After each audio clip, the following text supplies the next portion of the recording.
Good evening, everyone, and welcome. Tonight's BDM webinar is more than just another session on your calendar. It's an opportunity to reset your mindset, refocus your purpose, and ignite the belief that no obstacle is bigger than your potential. But before we get started, let's recognize those who have joined us. Welcome to Gary Carlson, Bob Richardson, Brewer, David Richards, Dawn, Heather, Jean Thoreau, Jezreel, Pauline Celestine, Peter, Sally Puckett, William Diaz. Thank you so much for joining us. It means a lot to me. We've often heard the phrase, did I start the, excuse me, here we go. We've often heard the phrase, life doesn't come with an operating manual, but that's not entirely accurate. Across thousands of years, wisdom about how to live, prosper, and build meaningful lives was carefully recorded. These teachings weren't always easy to access. There were periods when knowledge was suppressed, altered, removed from official canons, or even hidden away for protection. Yet, despite wars, exile, persecution, and the rise and fall of empires, many of these ancient teachings endured. Some of the most influential of these writings form what is known as the Old Testament, originally preserved in Hebrew and later translated into other languages. For centuries, these texts were studied not only as spiritual guidance, but as practical instruction for family, community building, stewardship, discipline, and generational continuity. Certain cultures placed extraordinary emphasis on teaching these principles in the home, training children from a young age in responsibility, education, financial stewardship, and long-term thinking. Over generations, that commitment to passing down wisdom created resilience. Even through wars, displacement, and famine, some families maintained stability and continuity because their knowledge systems were embedded deeply within their culture. The point is not that wisdom belongs to one group. Rather, it shows us what happens when principles are intentionally taught, preserved, and lived generation after generation. Today's video, Never Ask These 5 Questions, invites us to think carefully about what we reveal, what we protect, and how we steward the knowledge we've been given. Because sometimes the difference between vulnerability and wisdom lies not in what we know, but in what we choose to say. So let's go ahead and roll the video.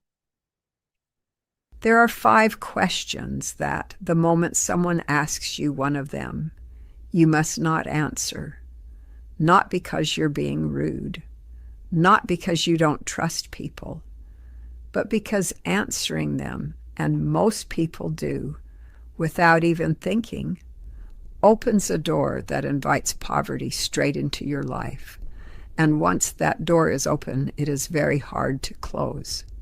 I know that sounds dramatic, but stay with me, because what I'm about to share with you comes from thousands of years of Jewish wisdom. Wisdom that was passed quietly, from mother to daughter, from rabbi to student, in whispered conversations at kitchen tables and in the corners of synagogues, not written in big books for everyone to read, taught only to those who were ready to hear it. And today, I'm sharing it with you. There are certain questions that carry what our tradition calls an ayin hara, an evil eye, a destructive force. And when you answer them carelessly, you expose the most sacred parts of your life to forces that diminish, drain, and destroy. Money stops flowing, opportunities disappear. Things that were going well suddenly start falling apart, and people spend years wondering why. Today I'm going to tell you exactly what those 5 questions are, why answering them attracts poverty according to our deepest teachings, and what to say instead. By the time I'm finished, you will never look at these questions the same way again. Let me start by telling you something that I think about often. I grew up in a Jewish community in Buenos Aires.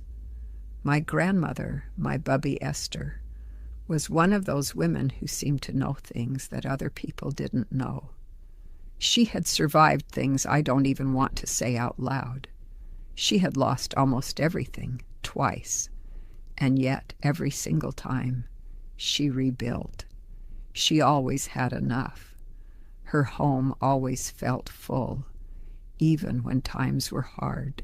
People used to ask her what her secret was. She would just smile and say, "I know what not to say."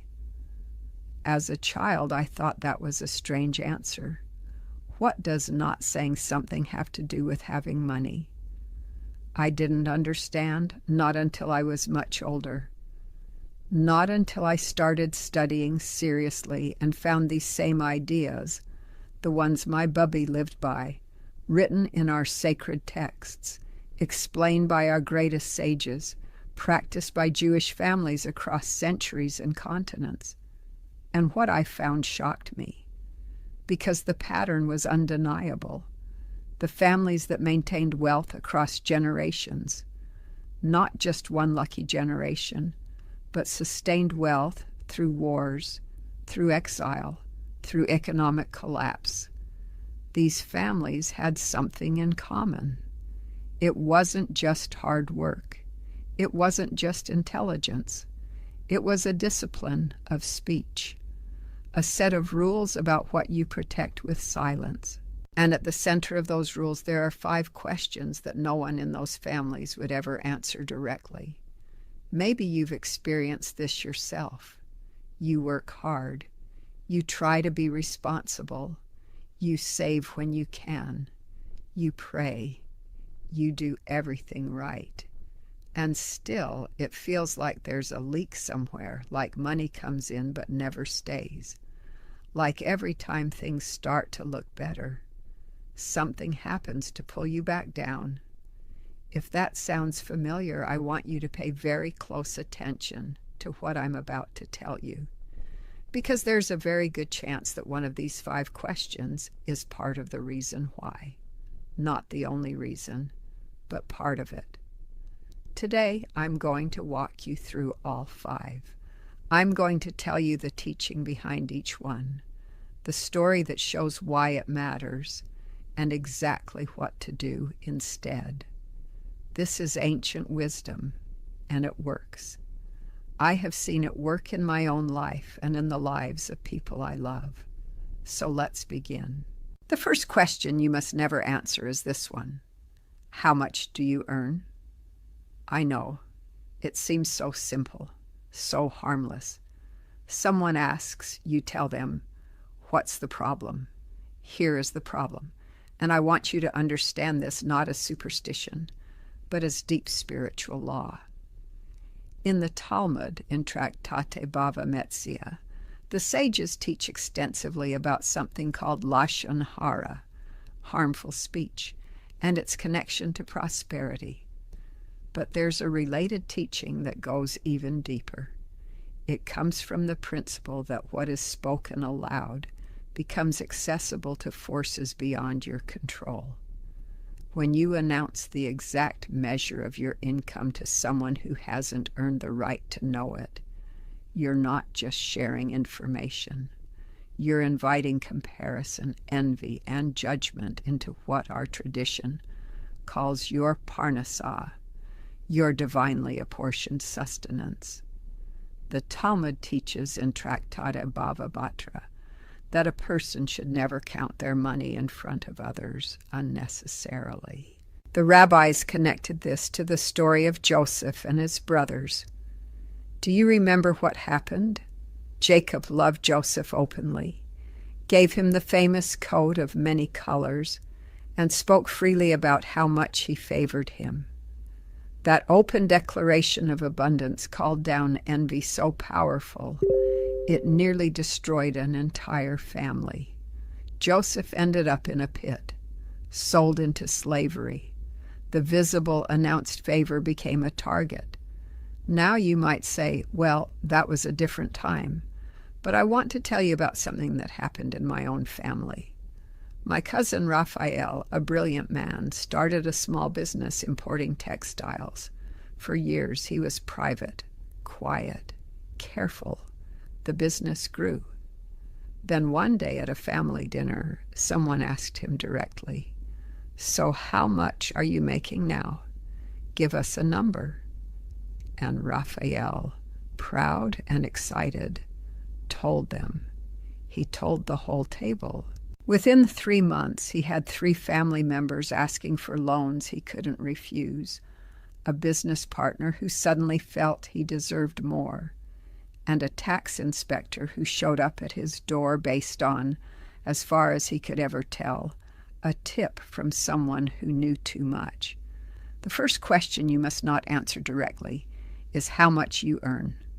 What do you say instead? You say something simple and true. You say, Baruch Hashem, we have what we need.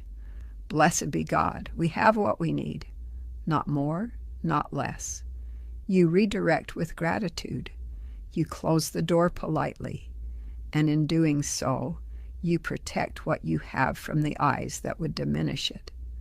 But here's what most people miss. This isn't just about protecting yourself from jealous people.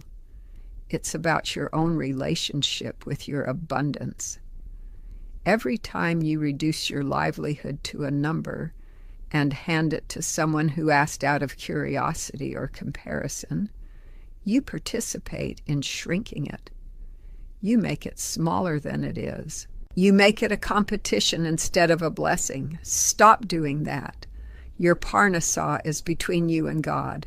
Protect it like the sacred thing it is. Now pay close attention, because the second question is one that almost everyone answers without thinking, and it may be the most dangerous one of all. The second question you must never answer is this: how much do you have saved? I want to tell you a story from the Torah that most people read as just history, but our sages read as instruction. In the book of Genesis, chapter 26, Isaac is living among the Philistines during a famine. The land is hard, everyone is struggling, and yet the Torah tells us that Isaac sowed in that land and received in that year 100-fold. God had blessed him. His flocks grew, his herds grew, his household multiplied. And then the Torah says something that should make every one of us stop and think. It says that the Philistines envied him, and what happened next? The king asked him to leave. The wells his father Abraham had dug were stopped up by his enemies. Everything that had been flowing was blocked. The Ramban, the great medieval commentator, points out that Isaac's problem was not that he was blessed. His problem was that his blessing became visible to those who had not been part of creating it. His wealth was seen. It was counted by outside eyes. And once it was counted by those eyes, it became a target. Now, what does this mean for you today? It means this. When someone asks you how much you have saved, whether it's a neighbor, a cousin, a coworker, even a close friend, the answer is never a number. Never. Not because you're ashamed, not because you're hiding something dishonest, but because your savings are a seed in the ground, and seeds that are exposed before they're ready to sprout get eaten by birds. There is a beautiful teaching in Pirkei Avot, the ethics of the fathers. It says, "Who is rich? One who is satisfied with his portion." This is not just about contentment. It's about not making your portion the subject of public examination. The moment you put a number on what you've saved and hand it to someone who didn't ask out of genuine love for your well-being, you've invited judgment into that number, and judgment blocks growth. I had a neighbor, a good woman, Devorah. She worked for 20 years as a nurse.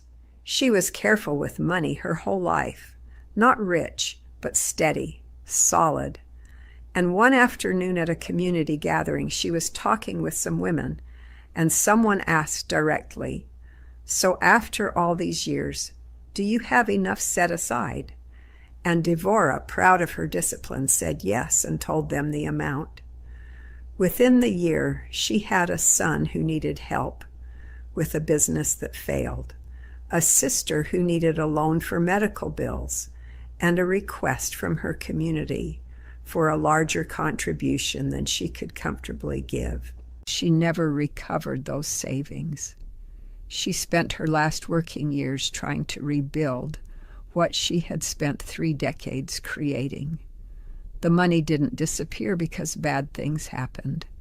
Bad things happened to everyone. The money disappeared because it became common knowledge. Once everyone knows what you have, everyone feels they have a relationship with it. What do you say when someone asks how much you have saved? You say, "I'm working on building something for my family's future." You say, "I have what I need for now." You say, "Baruch Hashem," and you smile. You are not lying. You are protecting. There is a massive difference. Now this next one.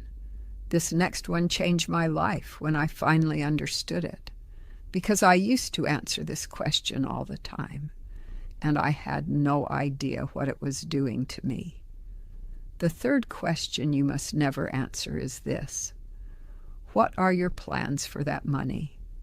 Stay with me, because this is where it gets deep. There is a concept in Kabbalah discussed at length in the Zohar about the difference between what is formed in the spiritual realm and what is manifested in the physical world. The Zohar teaches that a blessing, before it becomes real in your hands, exists first in what we might call potential form. It's real, but it's delicate. And like all delicate things, premature exposure can damage it before it takes full form. When someone asks you, "What are you going to do with that money?" and you answer, and when you describe your plans in detail to someone who didn't need to know, you're releasing something that hadn't finished forming yet.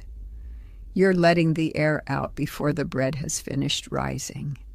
Let me tell you about a man named Solomon. Not the biblical king, though you'll see the connection in a moment. This was a man in my community in Israel, a builder. He had been saving for years to open his own construction company. He had a plan, a real plan, carefully thought out. And one evening at a Shabbat dinner, someone around the table asked him what he was planning to do with all the money he had been putting away. And Solomon, full of excitement, full of hope, laid it all out. The business model, the location, the timeline, the projected income. 3 people at that table immediately had opinions. One said it would never work in that market. One offered to be a partner in a way that didn't feel right but was hard to say no to. And one, meaning well, mentioned it to someone who then approached the same supplier Solomon had been planning to use and got there first. The business he had been planning for 5 years never happened. Now, was that the telling that caused it? I can't prove a direct line. But our tradition teaches something very clear. The Talmud in Tractate Berachot says, "A person should not show a friend a goblet of blessings." The rabbis were saying something with that image. You don't display what is meant for you before it has arrived. Plans are not yet blessings. They are seeds. Seeds need darkness and soil, not air and audience. King Solomon, the real one, writes in Proverbs chapter 17, "One who guards his mouth and tongue guards his soul from trouble." The sages connected this specifically to financial plans and future intentions. The premature announcement of what you plan to do with resources invites both human interference and spiritual disruption. What do you say instead?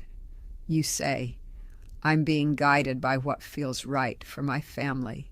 You say, I'm still figuring it out. You say nothing, and you smile with the secret weight of someone who knows exactly what they're doing. This is what my bubby Esther used to do. People would ask her about her plans, and she would just look at you with those quiet eyes and say, God knows. Not dismissive, not rude, just protected. This is so crucial, because this one thing, learning to keep your financial plans close until they are done, not just decided, this one thing has protected more wealth in more Jewish families than almost anything else I can name.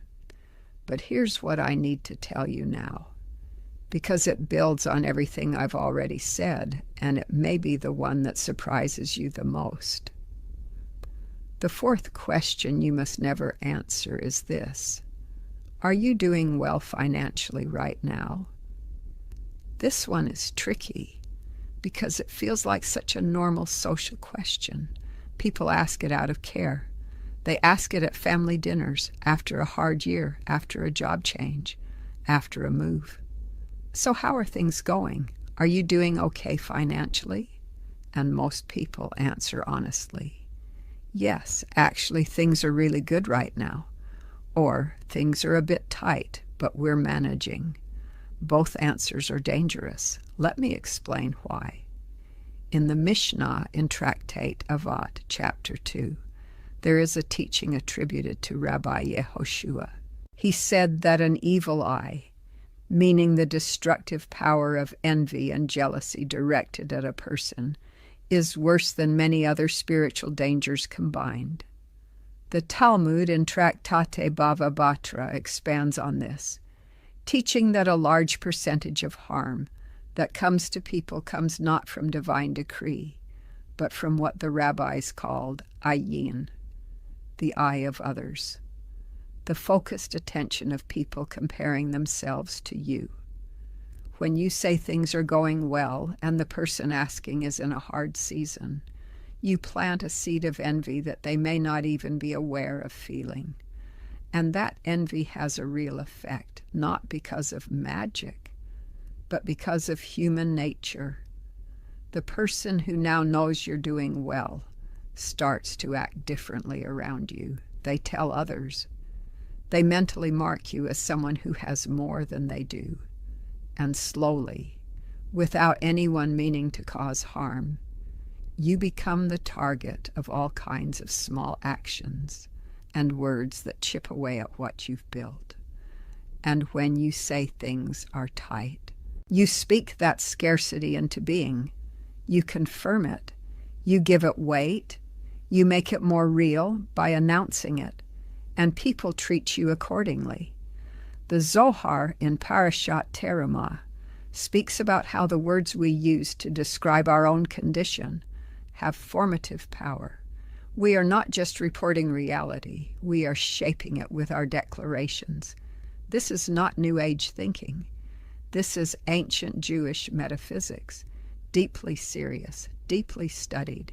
So what do you say when someone asks if you're doing okay financially? You say, I am grateful for what God has given me. You say, we manage by God's grace. You say nothing that quantifies or qualifies your financial state to someone who does not absolutely need to know, because no one absolutely needs to know. Not your cousin, not your neighbor, not your coworker. This information belongs to you, your spouse, your accountant, and God. My own mother taught me this when I was young. She would say, never let people see the bottom of your pot. It means don't let people know exactly how much or how little you have. Both extremes attract problems. Keep the bottom of your pot hidden. This was wisdom she got from her mother, who got it from hers. And now you have it too. We are almost at the final question. And this one might be the hardest for you to hear. Because it's not about protecting yourself from others. It's about protecting yourself from yourself. The fifth question you must never answer is this: why haven't you done better by now? This question can come from a family member, a parent, a sibling, a spouse who's frustrated, a voice inside your own head. And when it comes, most people do one of two things. They either get defensive and make excuses, or they accept the premise of the question and begin to agree with it. And both responses are spiritually and financially devastating. Let me tell you about a teaching from Rabbi Nachman of Breslov, one of the most beloved Hasidic masters who ever lived. Rabbi Nachman taught that Azamra, which means I will sing, was one of the most powerful principles for restoring a person's connection to God and to their own potential. He taught that you must always find the good in yourself. Always, even in moments of failure, even in moments of stagnation. Because the moment you agree that you are fundamentally flawed, that you should have done better but didn't because something is wrong with you, you cut yourself off from the root of blessing. The Talmud in Tractate Sota tells us that the divine presence, the Shekinah, rests only on someone who has a joyful heart, not a perfect heart, not a rich heart, a joyful heart. When you accept the accusation embedded in the question, why haven't you done better? You extinguish joy. And when joy goes, so does the Shekinah. And when the Shekinah leaves, Parnassah dries up. This is the chain. This is how it works. I remember sitting with an elderly woman in my community. Her name was Miriam. She had worked hard her whole life. She was in her 70s. And a well-meaning daughter sat across from her and said, "Mama, how did we end up here? Why didn't you save more when you had the chance?" And I watched something happen in Miriam's face. I watched her accept the question. I watched her begin to agree with it. And she spent the next year in a kind of quiet despair. Not from poverty, from the feeling that she had failed. That question, carelessly thrown and carelessly received, did more damage than 1,000 financial mistakes. Here is the truth. The Torah never asks, why haven't you done better? The Torah asks, where are you now? That's the question God asked Adam in the garden. Ayeka? Where are you? Not, why have you failed? But where are you right now?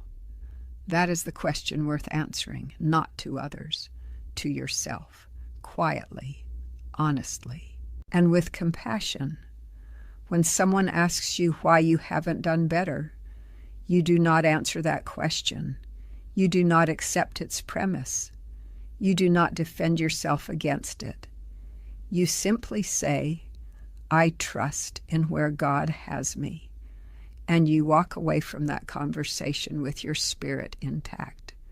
Because here is what I want you to understand as I bring all of this together. These 5 questions. How much do you earn? How much have you saved?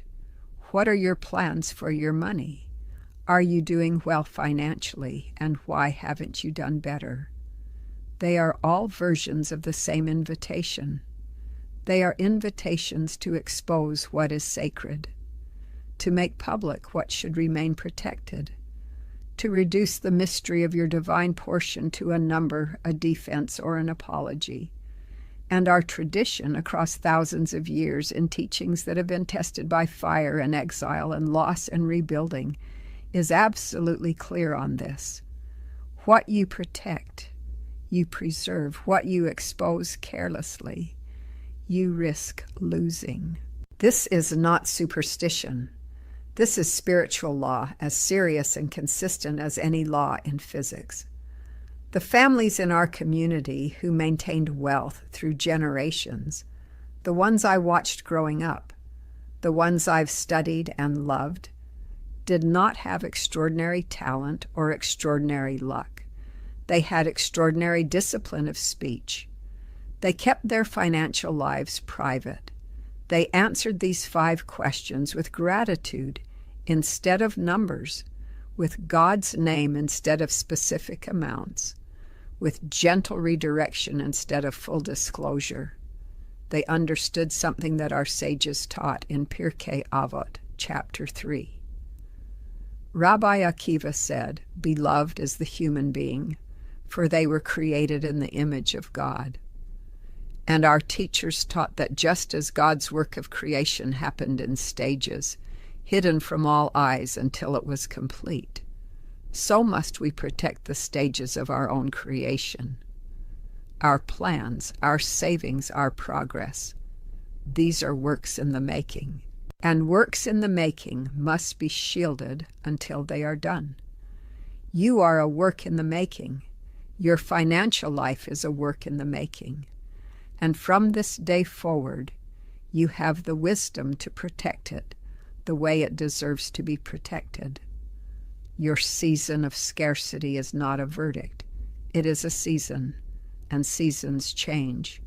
But they change faster when you stop announcing their details to everyone around you and start trusting that what is forming in your life is forming for a reason in God's time, under God's protection. Stop handing your sacred portion to curious eyes. Stop answering questions that were not asked in love. Stop letting other people's comparisons become the measure of your worth. You are enough. You have always been enough. And the blessing that belongs to you, your chelek, your portion, as our tradition calls it, that blessing has your name on it. No one can take it from you. But you can give it away little by little in careless answers to questions that should never have been answered. So let me close by giving you something to carry with you, a practice. Starting today, when someone asks you one of these 5 questions, pause before you answer. Take one breath, and in that breath, remember what you've heard today. Remember that your parnassah is sacred. Remember that what you protect, you preserve. And then give an answer that is true, but protected. Baruch Hashem, we have what we need. That is always true, and it is always enough. If what I've shared today has stirred something in you, I want you to go to the comments right now and write these words. My portion is protected.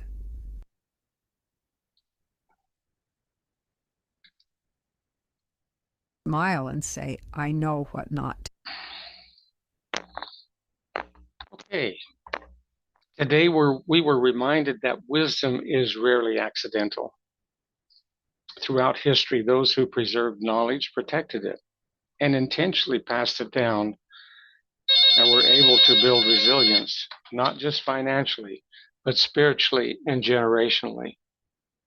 We also acknowledge something important.